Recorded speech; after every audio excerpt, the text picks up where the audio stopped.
Bismillahirrahmanirrahim. Assalamualaikum warahmatullahi wabarakatuh. Alhamdulillahi rabbil alamin. Wassalatu wassalamu ala rasulillahi amma ba'd.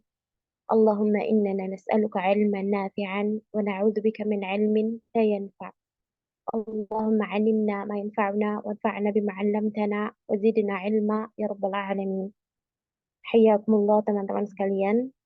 Insya Allah pada malam hari ini kita akan lanjutkan sesi kajian kita dengan tema flexing nikmat yang diselenggarakan oleh Akademi Ihfadhi wa Ta'allami Ma'ana bersama Ustadz Lutfi Nur Pratama Hafizahullah Ta'ala yang sudah hadir bersama kita ya pada malam hari ini. Untuk Ustadz, falyatafaddal mashkura.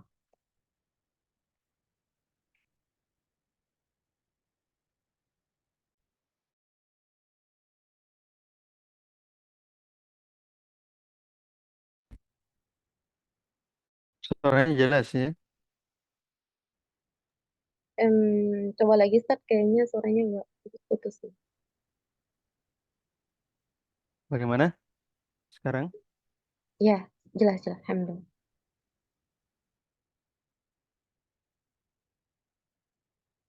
Baik.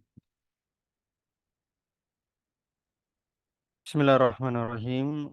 Assalamualaikum warahmatullahi wabarakatuh. Alhamdulillahi rabbil alamin. Wa bihi nasta'inu ala umur dunya waddin. Wassalatu wassalamu ala rasulil karim. Nabina Muhammad wa ala alihi wa ashabihi ajma'in. Asyhadu an la ilaha illallah wahdahu la syarika lah. وأشهد أن محمدا عبده ورسوله المبعوث رحمة للعالمين وصلى وسلم تسليما كثيرا إلى يوم الدين أما بعد. Kaum muslimin dan muslimah, hadirin wal hadirat, rahimani wa rahimallah.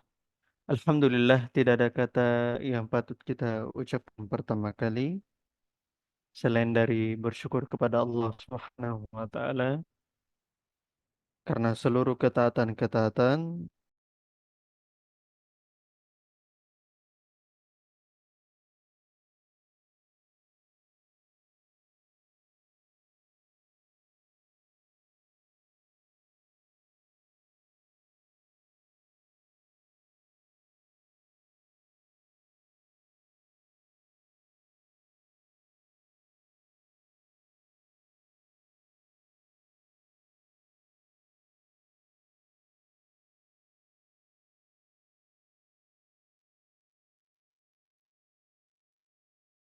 Suaranya sudah kedengaran? Masih putus-putus? Sekarang udah jelas, Ustadz. Sudah jelas ya? Alhamdulillah, ikhwani wa akhwati fiddin, azanallahu wa yakum. Tidak ada kata yang patut kita ucapkan pertama kali selain dari bersyukur kepada Allah Subhanahu wa taala karena seluruh ketaatan-ketaatan yang telah kita lakukan hingga pada malam hari ini. Semua berkat hidayah dan taufik darinya. Sebagaimana salawat dan salam senantiasa kita haturkan kepada Rasulullah sallallahu alaihi wasallam beserta keluarga dan para sahabatnya serta orang-orang yang senantiasa istiqamah berada di dalam naungan sunnah beliau hingga akhir zaman nanti. Ikhwan wa akhwati fiddin, kaum muslimin dan muslimah, para pendengar sekalian, alhamdulillah pada malam hari ini kita kembali melanjutkan pembelajaran kita di Mental Health Series, seri kesehatan mental dan perbaikan hati.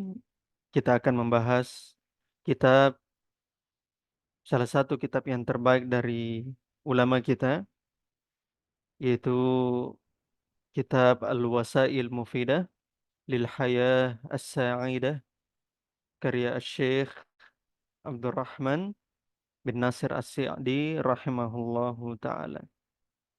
Dan semoga para pendengar sekalian dimanapun antuna berada. Semoga berada pada kondisi sehat walafiat, kemudian dimudahkan segala urusannya, dan bagi teman-teman, bagi para peserta dan para pendengar yang mengalami musibah, semoga Allah Subhanahu wa taala mudahkan musibah tersebut, dan semoga Allah Subhanahu wa taala memberikan jalan keluar dari musibah tersebut dan mencatatkan untuknya pahala dari musibah-musibah yang menimpanya. Innahu waliyudzalika wal qadiru alaih. Hadirin kaum muslimin dan muslimah, pendengar kalian rahimani wa rahimakumullah. Kita kembali melanjutkan pelajaran kita di kitab beliau Al-Wasail Mufidah. Kita sekarang berada di halaman ke-21. Halaman ke-21. Pada pertemuan sebelumnya, hadirin sekalian, kita sudah membahas perkataan penulis bahwa salah satu sebab terbesar lapangnya dada dan tenangnya hati, salah satu sebab terbesar bagi ketenangan jiwa adalah banyak berzikir kepada Allah Ta'ala. Dan ini kita telah jelaskan secara detail pembahasan tersebut tentang masalah zikir kepada Allah dan khasiatnya. Kemudian di pasal yang sama, hadirin sekalian, penulis melanjutkan sebab sebab terbesar lapangnya dada dan sebab terbesar tenangnya jiwa. Berada di paragraf setelahnya, kata penulis rahimahullahu ta'ala, antum bisa lihat dari PDF-nya di halaman ke-21. Kata beliau, وَكَذَلِكَ التَّحَدُّثُ بِنِعْمِ اللَّهِ الظَّاهِرَةِ وَالْبَاطِنَةِ. Kata penulis, وَكَذَلِكَ التَّحَدُّثُ بِنِعْمِ اللَّهِ الظَّاهِرَةِ وَالْبَاطِنَةِ. Yang artinya, dan demikian juga. Maksudnya demikian juga di sini berarti untuk mencapai lapangnya dada dan jiwa. Maka mengatakan wa kadzalika, demikian juga at-tahadduts bi ni'amillah. Demikian juga menceritakan nikmat-nikmat Allah baik secara lahir maupun secara batin. Maka di sini kata penulis menceritakan nikmat dari nikmat-nikmat Allah yang ada pada kita itu merupakan salah satu sebab lapangnya dada dan tenangnya hati. Maka kita menceritakan hal tersebut kepada orang lain. Dan inilah episode kita, flexing nikmat. Yaitu menceritakan kebahagiaan kita atau nikmat yang Allah berikan kepada kita kepada orang lain agar seseorang menjadi orang yang tenang hatinya dan lapang dadanya. Dan ini merupakan sebab yang terbesar yang disebutkan oleh penulis. Kemudian kata beliau, fa inna ma'rifataha wa tahaddatsa biha yadfa'ullahu bihi al-hamma wal gham. Kemudian kata penulis, sebab dengan mengenal nikmat-nikmat tersebut serta menceritakan nikmat-nikmat tersebut kepada orang lain, maka Allah Ta'ala akan menghilangkan darinya kesedihan dan gundah gulana. Maka ketika seseorang mengenal nikmat dari nikmat-nikmat Allah, sekaligus dia mengungkapkannya kepada orang lain, sekaligus dia ceritakan nikmat tersebut kepada orang lain, maka ini menjadi sebab terbesar dan Allah Ta'ala akan membuat untuknya lapang dadanya. Ini merupakan yang disebutkan oleh penulis. وَيَحُثُّ الْعَبْدُ عَلَى الشُّكْرِ الَّذِي هُوَ أَرْفَعُ الْمَرَاتِبِ وَأَعْلَاهَا. Dan Allah pula yang menganjurkan hambanya untuk bersyukur. Dan Allah pula yang menganjurkan hambanya untuk bersyukur. Yang dimana syukur ini, kata penulis, arfa'ul maratibi, derajat yang paling tinggi, wa'alaha, tingkatan yang paling tinggi itu adalah bersyukur. Maka di sini penulis mengatakan bahwasanya Allah menganjurkan dan Allah memotivasi hamba-hambanya untuk bersyukur. Yang dimana syukur merupakan tingkatan tertinggi dari hal tersebut.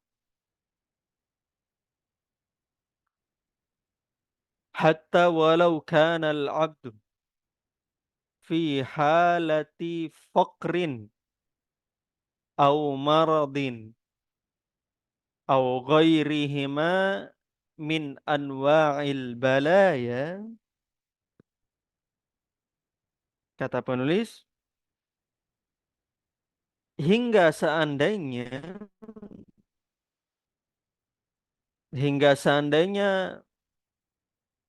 ketika seorang hamba berada pada kondisi kemiskinan, kesakitan, ataupun derita selainnya. Fa innahu idza qabala bainan ni'amillahi alaihi allati la yahsalaha addun wala hisabun, maka maka hamba tersebut menemui antara nikmat Allah yang tidak mampu ia hitung, maka sesungguhnya hamba tersebut menemui antara nikmat Allah atasnya yang tidak bisa ia hitung, wa baina ma asabahu min makruhin, dan antara musibah yang ia ditimpa dengannya, dan antara musibah yang ia ditimpa dengannya. Lam yakum lil makruhi ila ni'ami nisbatun. Maka kata penulis, sehingga musibah tersebut tidak bisa ia bandingkan dengan nikmat yang ia terima. Sehingga musibah tersebut tidak bisa ia bandingkan dengan nikmat yang dia terima. Maka hadirin sekalian rahimani wa rahimakumullah,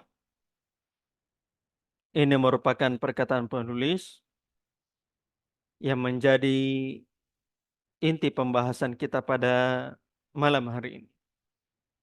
Yang dimana kata penulis bahwasanya sebab terbesar yang membuat seseorang lapang dadanya adalah at-tahadduts, menceritakan, mengungkapkan, membicarakan nikmat-nikmat Allah yang ada padanya. Sehingga kata penulis, seandainya seorang hamba berada pada kondisi kemiskinan, rasa sakit, atau musibah-musibah yang lainnya, maka ketika dia hadapi hal tersebut, lalu dia berkaca dengan nikmat yang Allah berikan padanya yang tidak bisa dia hitung. Maka kata penulis di akhirnya, lam yakun lil makruhi ilan ni'ami nisbah. Tidak bisa kesedihan tersebut, tidak bisa bencana tersebut, tidak bisa derita tersebut, dia samaratakan dengan nikmat yang ia dapatkan. Tidak bisa rasa sakit yang dia terima, tidak bisa musibah yang ia rasakan, dia samaratakan dengan nikmat yang Allah berikan kepadanya. Maka ini pembahasan kita hadirin sekalian tentang flexing nikmat, yaitu menceritakan nikmat-nikmat Allah yang lain. Sekarang kita akan membahas pembahasan yang terdapat dari pembahasan kita pada malam hari ini. Sekarang kita akan memulai dari pembahasan dalil tentang flexing nikmat. Ya. Jadi hadirin sekalian, penulis rahimahullah tidak sekedar berbicara tanpa ada dalil. Beliau berbicara ada dalil. Ada dari Al-Quran, ada dari hadis Nabi Sallallahu Alaihi Wasallam. Bahkan para ulama juga mempraktekkan hal tersebut. Bahkan termasuk flexing nikmat ini. Atau kita sebut dengan nama at-tahadduts bin ni'mat. Menceritakan nikmat. Yang merupakan sebab kebahagiaan yang terbesar. Ini pembahasan kita tentang dalil pentingnya flexing dalam tanda petik. Ya. Karena kalau zaman sekarang, flexing selalu diidentikan dengan hal yang buruk. Flexing ya selalu diidentikan dengan pamer di media sosial. Nanti kita akan jelaskan perbedaannya antara yang mana yang benar-benar tahadus yang diminta dan yang mana yang bukan disebut dengan nama tahadus, tapi berkodok tahadus. Yang mana yang seseorang dianggap benar menceritakan nikmatnya kepada orang lain, dan yang mana seseorang dianggap pamer saja. Maka pembahasan flexing nikmat pada pertemuan kita hadirin sekalian berkaitan dengan flexing dalam tanda petik positif. Atau tahadus dalam artian positif. Tahadus bin ni'mah itu positif. Maka apa dalilnya hadirin sekalian? Dalilnya adalah surah Ad-Duha. Surah Ad-Duha. Di sini teman-teman ada yang bisa membaca surah Ad-Duha, silakan angkat tangan. Saya minta satu orang membaca surah Ad-Duha sekaligus terjemahannya. Silakan satu orang.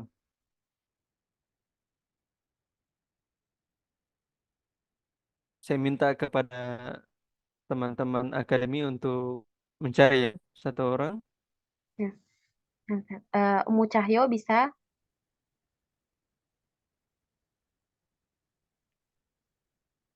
Umu Cahyo? Atau yang teman-teman yang lainnya silakan. Sudah ada?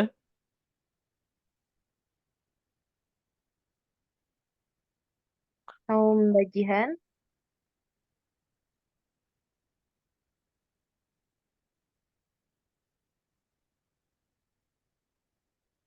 Surah Ad-Duha.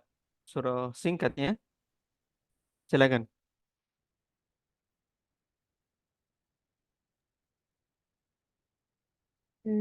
Mbak Ika bisa?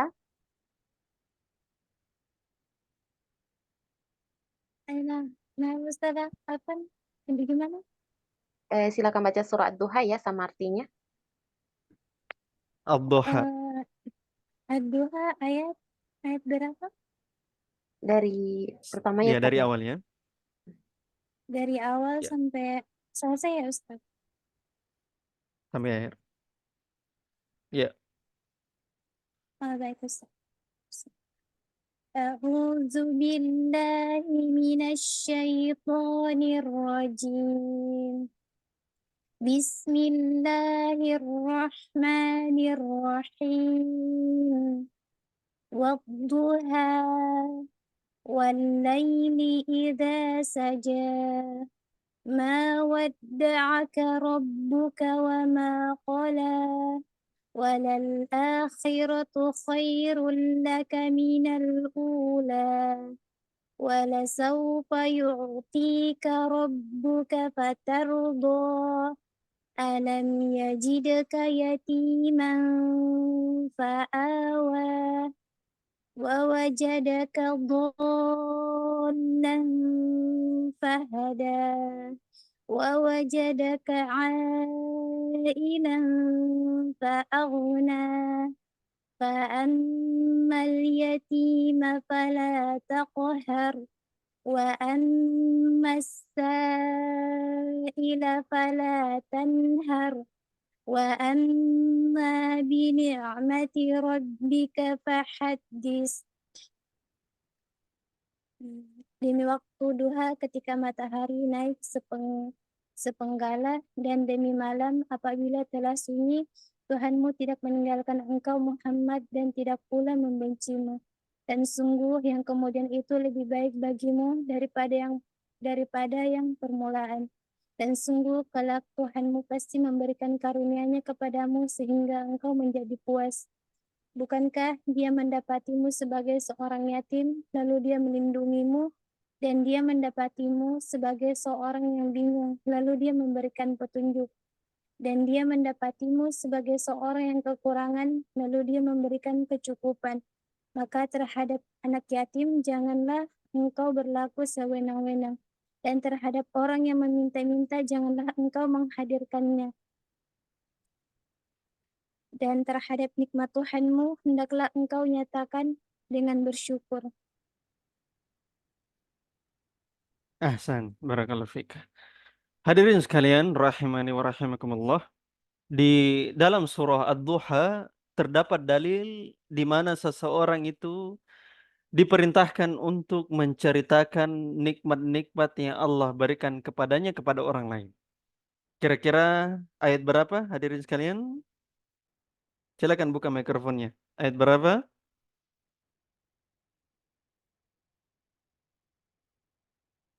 Ayat berapa? Silakan buka mikrofonnya.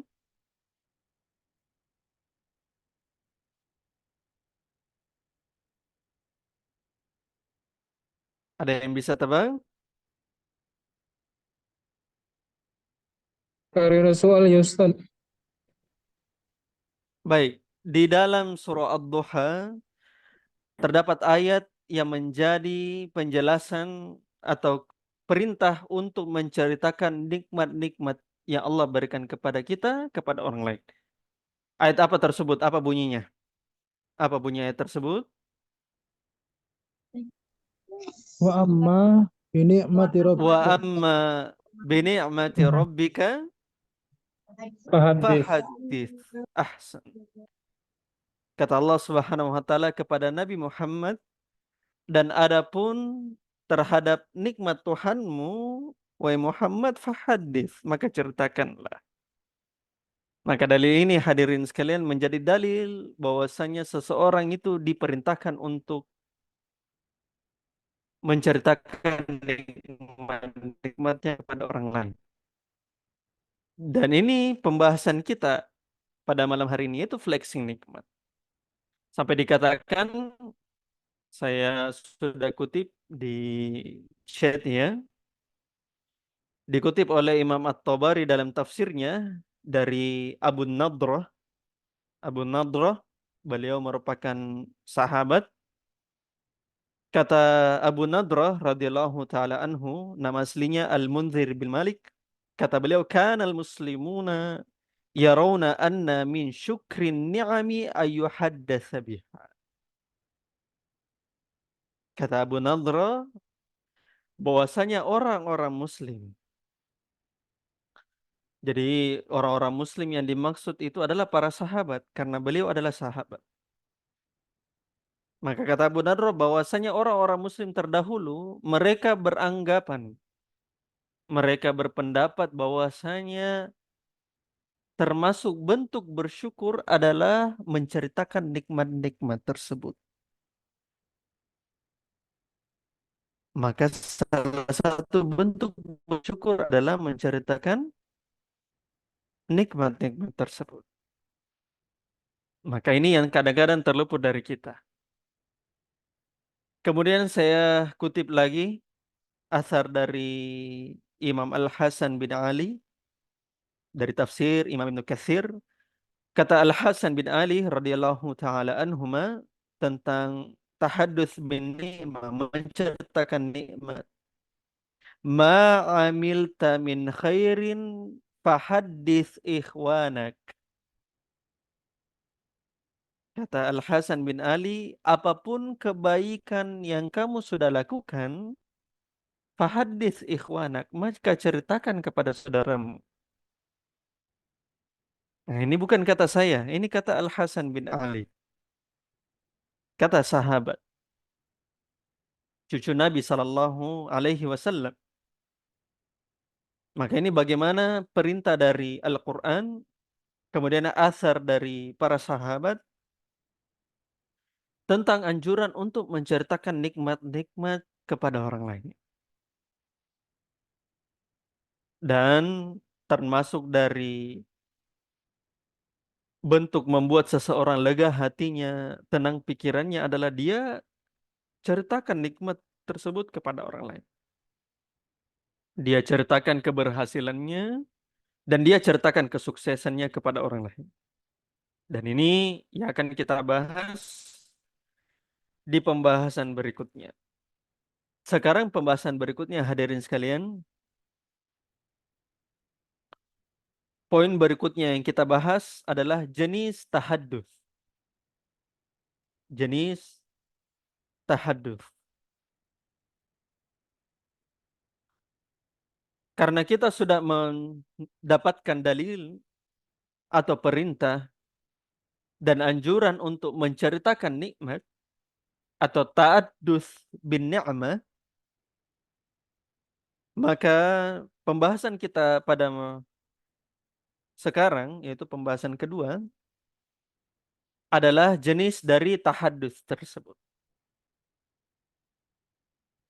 Maka tahadduts hadirin sekalian terbagi menjadi dua.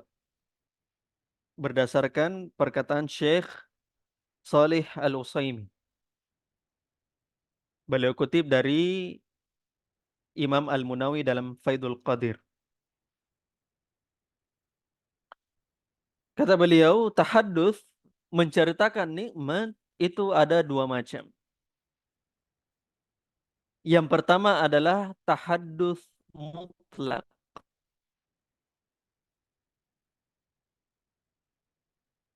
Dan yang kedua adalah tahadduts muqayyad. Yang pertama tadi apa hadirin sekalian? Hadis mutlak. Tahadduts Mutlak. Mutlak. Tahadduts mutlak. Itu yang pertama. Kemudian yang kedua apa? Hadis muqayyad atau muqayyad. Tahadduts Muqayyad. Oh ya, Ahsan. Bagus. Barakallahu fiik. barakallah. Apa perbedaan antara tahadduts mutlak dan tahadduts muqayyad? Ini dilihat hadirin sekalian berdasarkan siapa yang kita temani untuk mengungkapkan nikmat kita. Jadi perbedaan tahadduts mutlak dan muqayyad berdasarkan objek yang kita temani untuk sharing tentang nikmat-nikmat Allah yang ada pada diri kita. Adapun tahadduts mutlak adalah jenis tahadduts yang dimana dia ceritakan nikmat tersebut kepada seluruh manusia secara mutlak. Artinya seluruh manusia mendapatkan informasi tentang nikmat-nikmat tersebut, ya, nikmat-nikmat yang diberikan dari dirinya kepada orang lain secara mutlak. Artinya dia sharing nikmatnya kepada semua orang. Misalnya kita kasihkan contoh. Ada ummahat di sini atau ada ibu-ibu di sini yang punya anak. Dan anaknya alhamdulillah kebetulan ya, naik misalnya dari Iqra 6 menuju Al-Quran. Kemudian dia ceritakan nikmat tersebut kepada tetangganya. Gara-gara anaknya naik Iqra 6 menuju Al-Quran, dia ceritakan kepada tetangganya, dia ceritakan sama saudaranya, dia ceritakan kepada suaminya, ya suaminya ceritakan kepada teman-teman rekan kerjanya, dan seterusnya. Artinya nikmat ini, tahadduts mutlak, artinya dia sebarkan nikmat tersebut kepada semua manusia. Itu yang pertama. Kemudian yang kedua adalah tahadduts muqayyad. Tahadduts muqayyad. Maka apa itu tahadduts muqayyad? Tahadduts muqayyad artinya dia ceritakan nikmat-nikmat tersebut hanya kepada satu atau dua orang saja. Hanya kepada orang-orang tertentu saja.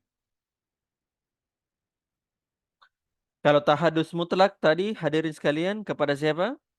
Pada semuanya, Kepada semua, semua orang, kepada semua orang. Ahsan.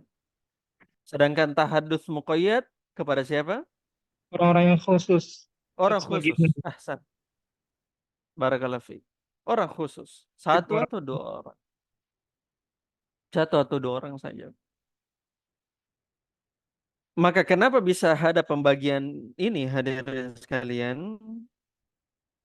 Perbedaan antara menceritakan nikmat kepada orang lain secara umum, yaitu tahadus mutlak, dan tahadus muqayyad, perbedaannya itu ada dua. Supaya antum tahu bahwasanya tidak semua nikmat yang kita miliki itu diceritakan kepada orang.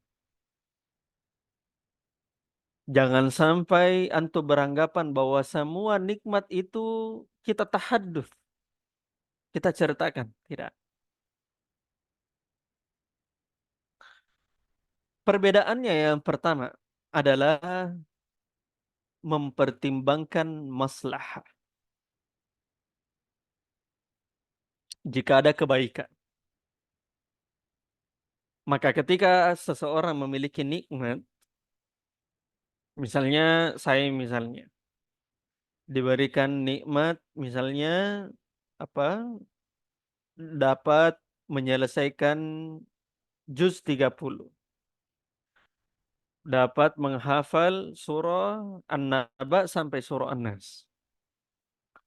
Lalu saya ceritakan nikmat-nikmat tersebut kepada orang lain dan saya pertimbangkan bahwasanya dengan saya men-share nikmat tersebut, orang-orang akan termotivasi untuk menghafal Al-Quran sebagaimana saya. Maka ini dia pertimbangkan masalah. Ketika tidak ada masalahnya, atau bahkan ketika ada kekhawatiran akan terjadi hal-hal yang rusak, misalnya nanti ada orang yang hasad, ada orang yang dengki, ada orang yang gibah sana dan sini, bahkan sampai menjurus kepada ain, penyakit ain, ya, gara-gara mata yang jahat, maka dia hentikan atau dia tahan nikmat tersebut untuk dia cerita kepada orang lain. Itu yang pertama. Kemudian perbedaan yang kedua antara tahaddus mutlak dan tahaddus muqayyad adalah perbedaannya terletak pada tahaddus mutlak yang dimana nikmat tersebut tidak mampu dijangkau oleh akal mayoritas manusia. Dan ini berdasarkan akal manusia. Ketika akal mayoritas manusia menjangkaunya, artinya bahwasanya mayoritas manusia secara umum mengatakan ini nikmatnya hal yang biasa saja, maka dia bisa sebarkan nikmat tersebut. Tapi ketika nikmat tersebut susah dijangkau oleh akal mayoritas manusia, maka dia tahan nikmat tersebut dari menceritakan ke seluruh manusia. Dan dia ceritakan cuma 1-2 orang saja. Atau tahaddus mutlak. Contoh misalnya. Ini contoh saja ya. Misalnya ada seseorang ya. Ada seseorang ya ikhwan. Ya sudah kaya. Ya sudah ganteng. Ya sudah pekerjaannya bagus. Kemudian tiba-tiba dia dapat lagi rezeki nomplok. Ya, dia dikasih misalnya sama atasannya mobil ya senilai 1 miliar. Dan mobil tersebut jarang ada di pasaran. Dan mobil tersebut tidak ada yang punya kecuali dia saja. Artinya barangnya limited edition. Maka ketika dia menganggap bahwasannya nikmat ini, dikasih mobil ini, menjerumuskan dia ke dalam fitnah, gara-gara orang cerita sana, orang cerita sini, orang sampai bilang tidak mungkin dia bisa dapatkan mobil sekian-sekian, padahal dia cuma begini dan begini. Artinya akal manusia itu tidak sampai untuk hal tersebut. Maka ini justru yang dia ceritakan nikmatnya tersebut jangan ke semua orang. Kembali lagi ke mempertimbangkan masalah. Misalnya saya tanya kepada antum-antuna semua. Ya misalnya lagi ramai misalnya. Misalnya home tour. Ya, kan banyak sekarang ya. Eh, apa namanya? Influencer yang pakai home tour. Ya, dia home touring ke rumah. Kemudian dia perlihatkan garasinya isinya 11 mobilnya. Kira-kira menurut antum itu dia tahadusnya mutlak atau tahadusnya muqayyad? Ikhwan akhwat. Mutlak. Tahadusnya mutlak atau tahadusnya Mutlak. muqayyad? Di dalam garasinya ada 11 mobil. Kira-kira dia ceritakan sama orang lain, semua manusia, atau dia ceritakan ke 1-2 orang saja? Muqayyad. Bagaimana? Semua manusia. Muqayyad atau mutlak? Mutlak. Muqayyad. Silakan. Influencer kan, Ustaz? Kenapa bisa mutlak? Siapa ini? Muhammad Faqat. Karena dia tadi influencer kan, Ustaz? Jadi kan dia Ustaz. merekam Di-share Hmm, kemana-mana. di-share kemana-mana. Tidak, Ya, maksud saya nikmat tersebut, ya, dia harusnya. dia punya 11 mobil.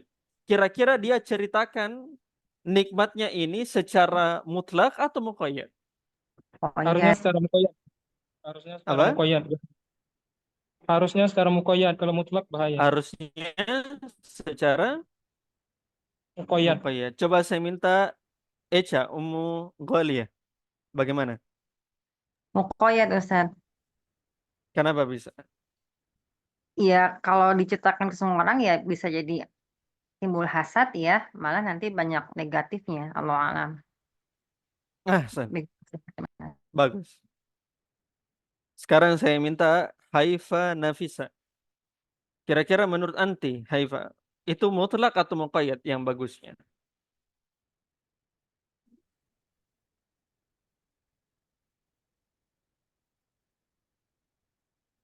Silakan.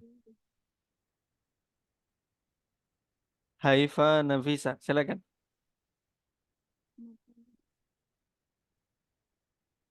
Oke, ada lagi yang punya pendapat?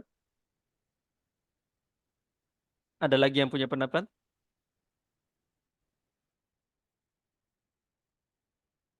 Baik, jawabannya sudah benar, ya.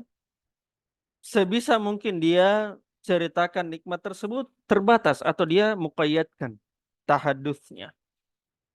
Dikarenakan kenapa? Yang pertama maslahah. Dia harus pertimbangkan baik dan buruknya. Itu yang pertama.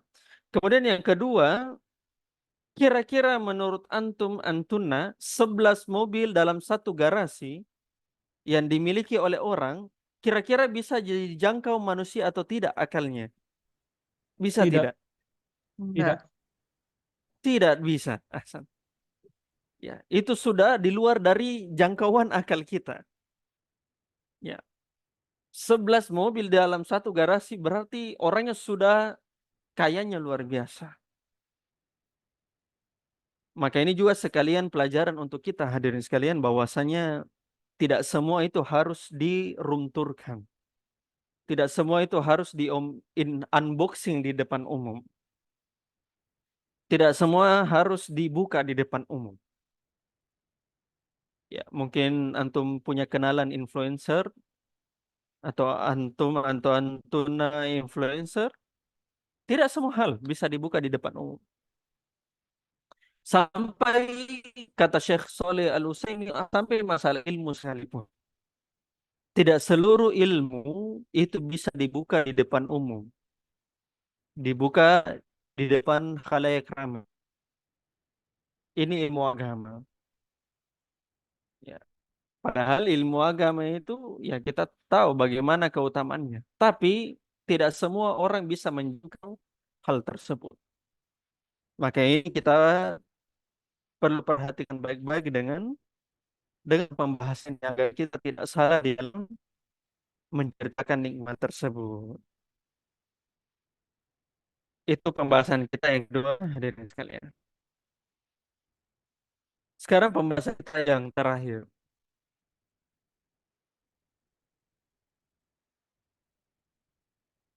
Apa perbedaan kalau begitu antara tahadduts bin ni'mah, menceritakan nikmat kepada orang lain, dengan berperilaku sombong, dengan perilaku berbangga diri, Niat. dengan Niat. perilaku berbangga diri? Apa? Bagaimana? Apa Niat. perbedaannya? Siapa tadi? Niat, ahsan. Sedikit mendekati, Niat. Niat. cuma perlu diperinci. Niat. Apa? Iya, sudah mendekati tapi Niat. perlu diperinci. Perlu diperinci. Karena niat itu kan di hati. Niat itu tidak bisa kita deteksi, ya. Orang lain tidak bisa mendeteksinya karena urusan hati. Dari Baik. dari perilaku ya, Sekarang Ustaz. saya tanya kepada antum, apa? Perilaku. tindak tanduknya. Perilaku. Bagaimana perilakunya? Kalau orang Bagaimana? yang sombong kayak Firaun dengan ketika Firaun siapa yang paling kaya di zaman Nabi Musa itu? Lupa. Korun. Hmm. Korun mengatakan bahwasanya aku mendapatkan semua ini karena aku pintar. Aku mendapat ini nama. Ahsan. Bagus. Bagus. Kalau beda dengan Nabi Nabi Musa, haza min fadlillah katanya. Ini Ahsan. tahadus bin Barakallahu ni'mah fiik. juga. Pendalilannya sangat tepat. Masya Allah. Barakallahu fiik. Iya. Pendalilannya sangat tepat. Muhammad Furqan. Barakallahu fiik. Hadirin sekalian, Al-Imam Ibnul Qayyim. Beliau menjelaskan di dalam kitab Ar-Ruh. Jadi saya harus menjelaskan kepada antum-antunna cara mengucapkan nama ulama dengan benar. Kalau Al-Qayyim menggunakan al, ya, menggunakan al, maka kita ucapkan Ibnul Qayyim, ya, Ibnul Qayyim, ya, Ibnul Qayyim. Sedangkan ketika Qayyimnya tidak menggunakan al, maka kita tambahkan di belakangnya Al-Jauziyah. Maka ketika tidak memiliki al, maka kita baca Ibnu Qayyim Al-Jauziyah. Kalau pakai al tadi bagaimana? Hadirin? Ibnul Qayyim. Ibnul Qayyim. Ibnul Qayyim. Ibnul Qayyim. Tapi kalau tidak pakai al, Qayyimnya menjadi Ibnu Qayyim al-Jauziyah. Ibnu Qayyim Al-Jauzi. Al-Jauziyah. Nah, maka itu perbedaan cara mengucapkan nama dari ulama kita. Orangnya sama, cuma cara mengucapkannya berbeda. Kalau dia menggunakan al-Qayyimnya, maka kita ucapkan saja Ibnul Qayyim. Tidak menggunakan al-Jauziyah. Tapi ketika dia tidak menggunakan al-Qayyimnya, maka kita katakan Ibnu Qayyim al-Jauziyah. Ditambahkan al-Jauziyah. Maka ini cara membaca Imam Ibnul Qayyim. Beliau, Imam Ibnul Qayyim, memiliki kitab Ar-Ruh. Kitab Ar-Ruh. Ya, namanya saja kitab Ar-Ruh, berarti di dalam kitab tersebut membahas tentang roh. Kalau saya melihat kitab Ar-Ruh, ya, saya pertama kali baca buku ini, ya tentunya yang sudah diterjemahkan, itu waktu masih kelas 1 SD. Jadi boleh dianggap Ar-Ruh itu yang sudah diterjemahkan ya, jadi roh. Coba antum cari roh, ya kitab roh ya Qayyim, itu terbitan pustaka Al-Kautsar kalau saya tidak ingat ya. Ya, saya baca itu dari kelas 1 SD. Meskipun belum tamat ya, belum tamat, belum khatam. Di kelas 1 SD saya baca dan judulnya menarik karena membahas roh dan pembahasannya menarik. Pembahasannya itu cukup membuat ya bulu kuduk merinding. Misalnya pembahasannya tentang apakah roh orang mati bisa bertemu dengan roh orang hidup. Nah, itu salah satu pembahasannya. Kemudian pembahasannya lagi, apakah roh orang yang sudah mati bisa berziarah mengunjungi orang-orang yang masih hidup yang ada di dunia. Kemudian pembahasannya lagi dikatakan di situ, ruhkah yang mati ya atau jasad yang ruhkah yang hidup atau jasad yang mati. Dan banyak sekali pembahasan beliau Ibnul Qayyim seputar roh tentang masalah tersebut.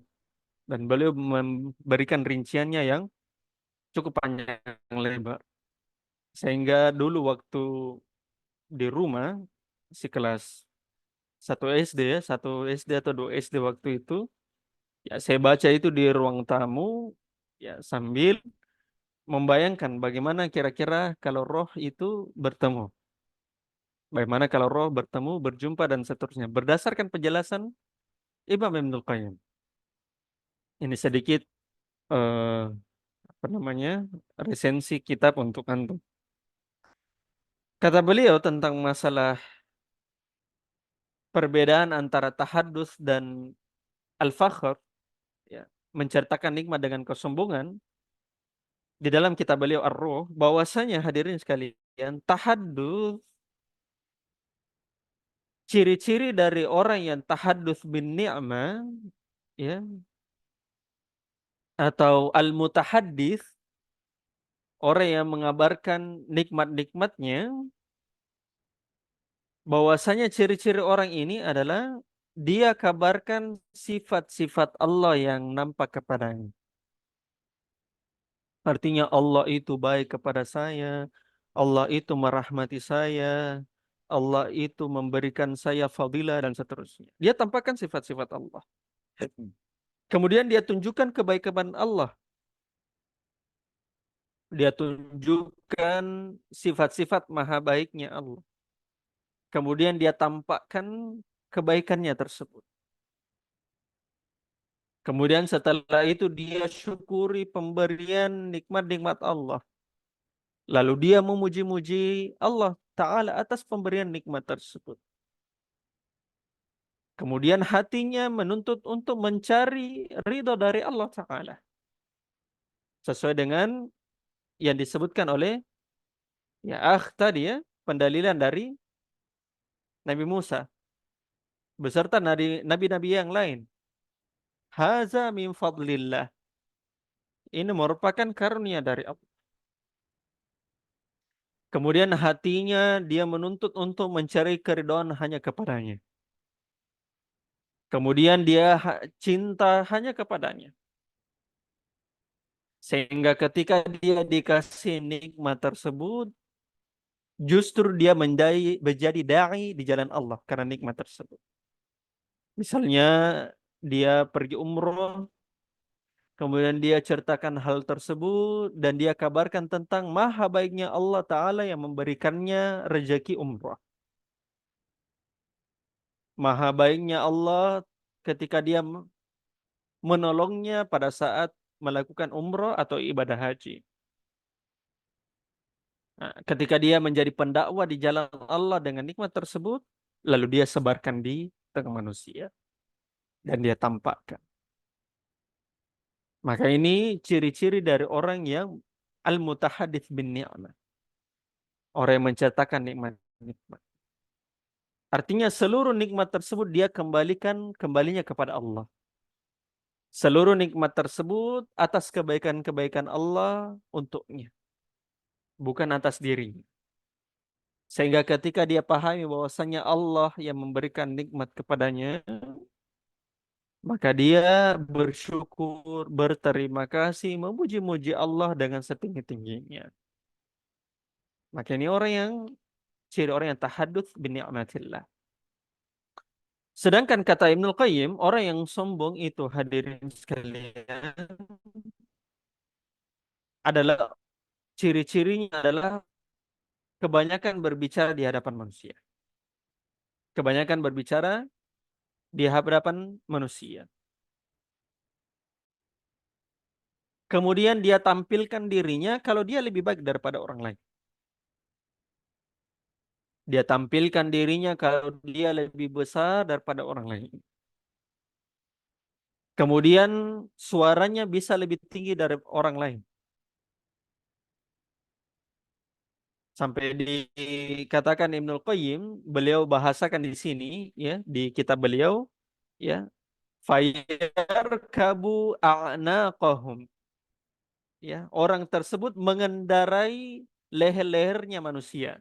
Kalau kita terjemahkan secara letter-let, orang tersebut mengendarai leher-lehernya manusia. Artinya suara manusia dia tuju hanya tertuju kepadanya. Suara orang lain dia gandeng dan dia kuasai hanya untuk memuji-muji dirinya. Nah, itu bahasanya Ibnul Qayyim. Ya. Kemudian dia berniat untuk memikat hati orang lain. Sehingga orang-orang bisa tertarik padanya dan akhirnya orang-orang tunduk kepadanya. Nah, inilah bahaya dari orang yang fakhar, sombong. Orang yang sombong. Makanya sangat dikhawatirkan sekali hadirin sekalian. Bukan berarti kita mengajak orang yang memamerkan kontennya di media sosial sebagai orang yang sombong, ya, tapi sangat dikhawatirkan sekali. Sangat tanda merah, tanda kuning bagi orang-orang yang memamerkan kekayaannya, memamerkan kemampuannya, memamerkan potensi yang dia punya berupa harta dan seterusnya di media sosial. Maka sangat rentan hal tersebut. Ya mungkin dia tujuannya tahadduts bin ni'mah, tapi ujung-ujungnya tujuannya hanya untuk konten. Hanya untuk cari sensasi. Hanya untuk ya menaikkan postingan, menaikkan followers, menaikkan derajatnya di hadapan manusia. Ya, agar dia bisa panjat sosial, pansos di hadapan manusia. Maka orang yang memamerkan atau konten-konten flexing yang zaman sekarang, ya bukannya itu bisa menenangkan hati, menenangkan jiwa, bahkan itu bisa berpotensi untuk merusak jiwa dan berpotensi jadi dosa yang ada di dalam hati. Bahkan dia bisa menjadi dosa karena meremehkan manusia. Maka ini hadirin sekalian, hal-hal yang menjadi pengingat kita agar kita senantiasa waspada ketika niat kita untuk tahadduts bin ni'mah, jangan sampai niat kita itu untuk menyombongkan diri dan berbangga diri di hadapan manusia. Allahu ta'ala alam bisawab. Itulah sekalian pembahasan kita pada malam hari ini. Insyaallah saya kembalikan kepada moderator untuk sesi tanya jawab. Barakallahu fikum.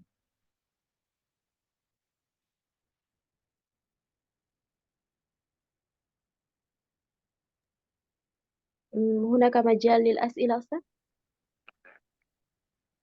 Nah, آه، naftah. Sila. Oke. Ada Akh Muhammad Furqan, silakan. Naam. Bukan. Assalamualaikum ya Ustaduna. Barakallahu fiik. Mal farqu baina al-kibr wa sum'a wa riya ya Ustaz? Indama Iya, tahaddatsna anin baik. ni'amillah. Jazakumullah khairan.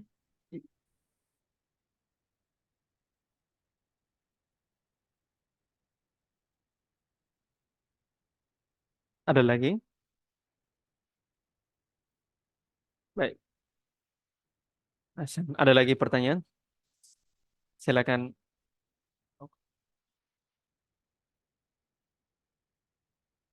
Silakan teman-teman dibuka mic-nya, nggak apa-apa ya, langsung bertanya ke Ustaz.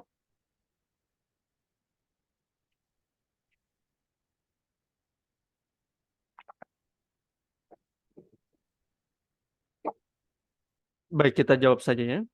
Dari pertanyaan dari Muhammad Furqon, kata Muhammad Furqon, perbedaan antara sombong, ria, dan sum'ah, ya. Naam. Ketika kita tahadduts bin ni'mah. Al-kibar, ria, dan sum'ah. Kalau kita memperhatikan sisi ar-ria dan as-sum'ah itu memiliki kesamaan.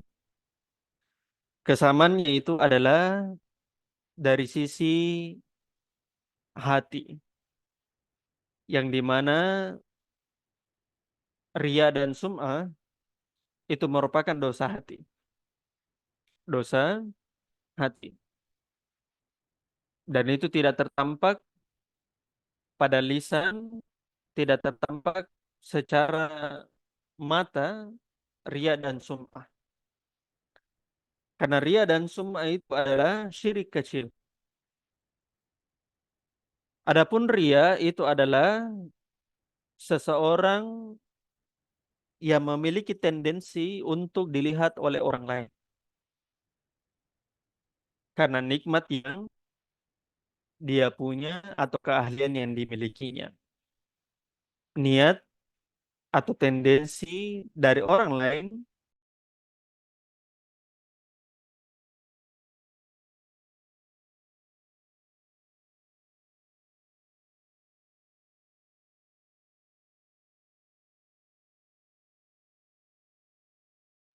baik, afwan ya, jaringannya.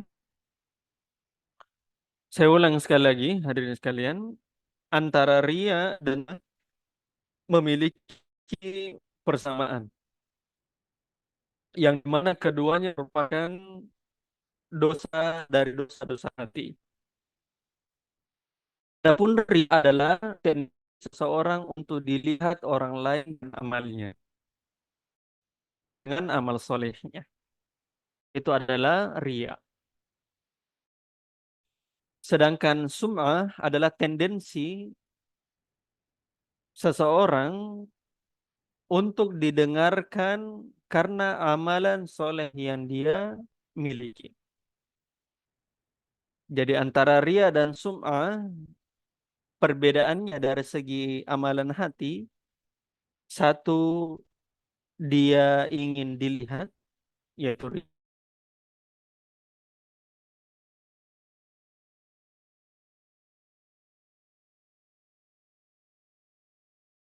Sampai di mana tadi? Afwan, jaringannya. Ingin dilihat. Hasan. Perbedaan ria dan sum'ah, ya, kita pahami bahwasanya ria dan sum'ah itu adalah termasuk dosa dari dosa-dosa hati. Akan tetapi perbedaan keduanya dari sisi di mana alat atau di mana organ yang bekerja. Kalau sum'ah itu adalah dari sisi ingin didengar, artinya pendengaran, sedangkan ria itu adalah dari sisi penglihatan. Dari sisi penglihatan. Dan keduanya sama dalam hal amalan soleh. Amalan soleh dan ibadah. Maka ria dan sum'ah berkaitan dengan ibadah.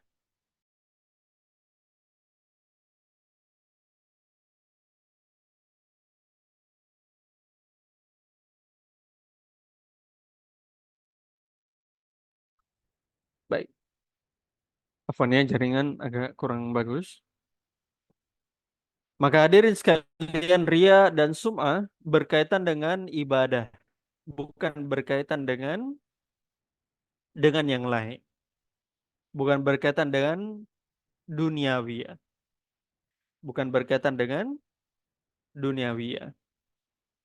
Tapi tetap ria dan sum'ah merupakan salah satu dosa besar.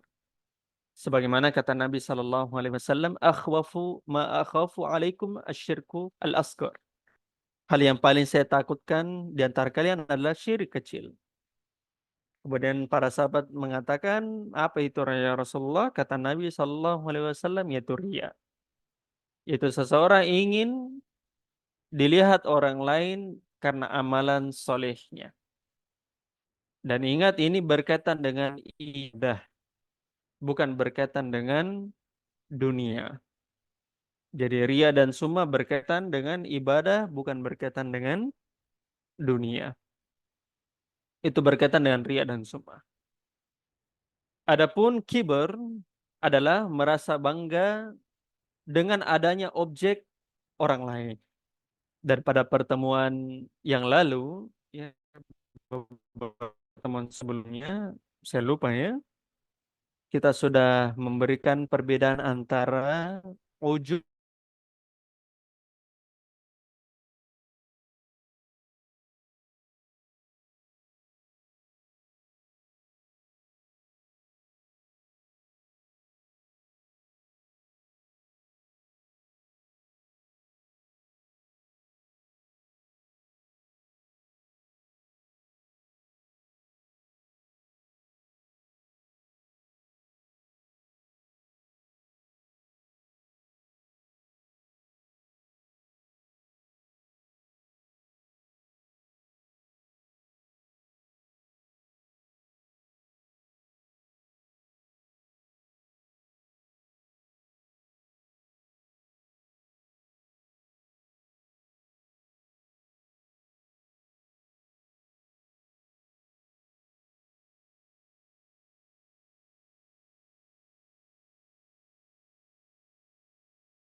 Baik.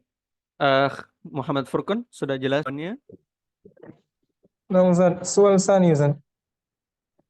Baik, Di terangkan ya, Arabia atau Indonesia Ustaz? bebas. Terserah saya. Kalau mau Indonesia biar didengar sama orang. Nah, Indonesia aja Ustaz. Hmm. Ya.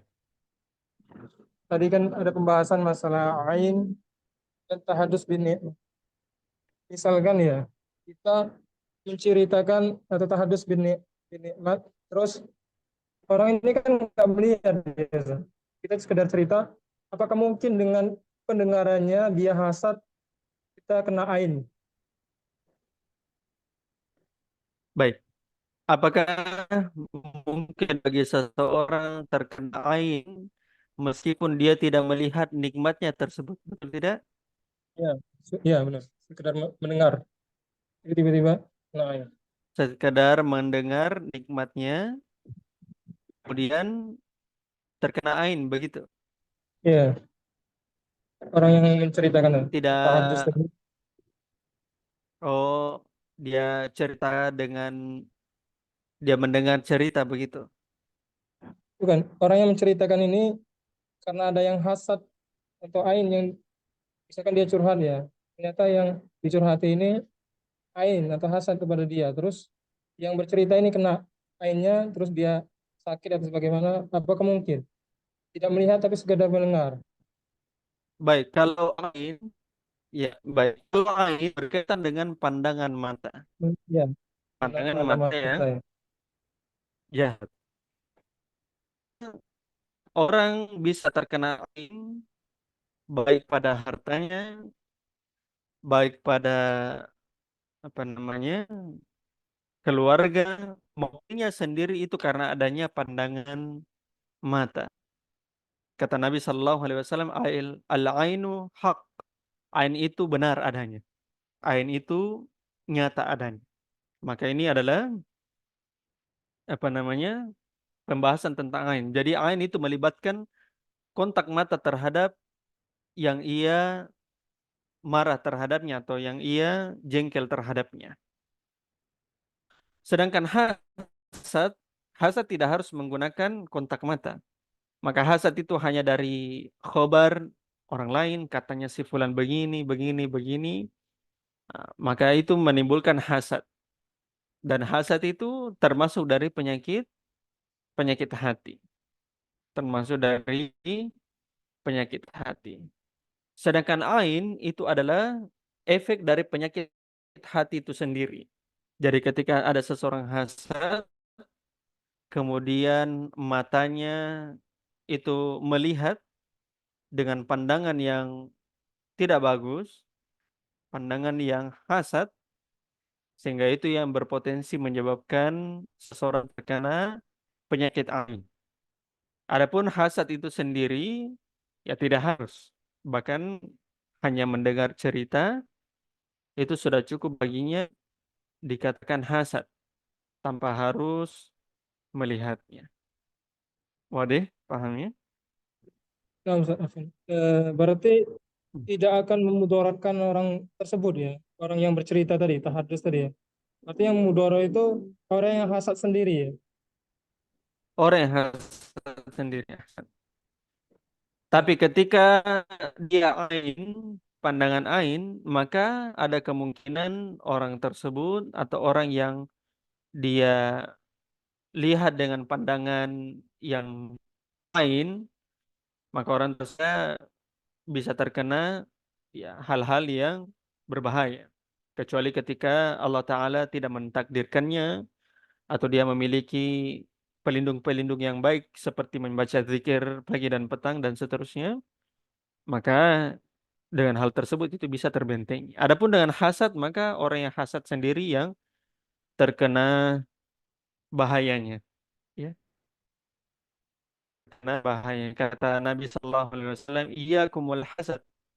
Hati-hati kalian terhadap hasad, karena hasad itu membakar amalan sebagaimana api membakar kayu. Sebagaimana api membakar kayu. Allahu Ta'ala alam. Saya kira itu saja dari sekalian pembahasan kita pada malam hari ini.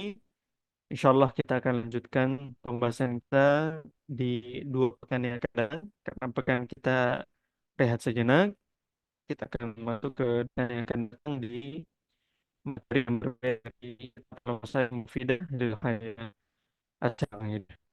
نكتفي بهذا القدر وإن الله صلى الله عليه وسلم على منا إنه هو ذلك والقادر عليه. Allahumma faqihna fi dinik. Ya Allah, pahamkanlah kami dalam urusan agamamu. Wa alimna ma yanfa'una. Ajarkanlah kepada kami apa yang bermanfaat untuk kami.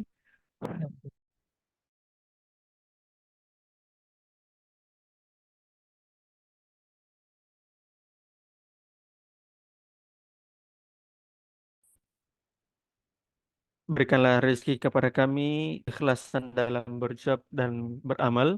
Wazidna ilman ya arhamar rahimin. Dan tambahkanlah ilmu kami, wahai Zat yang Maha Pengasih. Subhanakallahumma bihamdik. Asyhadu an la ilaha illa anta, astaghfiruka wa atubu ilaik. Alhamdulillahirabbil alamin. Assalamualaikum warahmatullahi wabarakatuh. Waalaikumsalam. Jazakumullah khairan Ustazuna.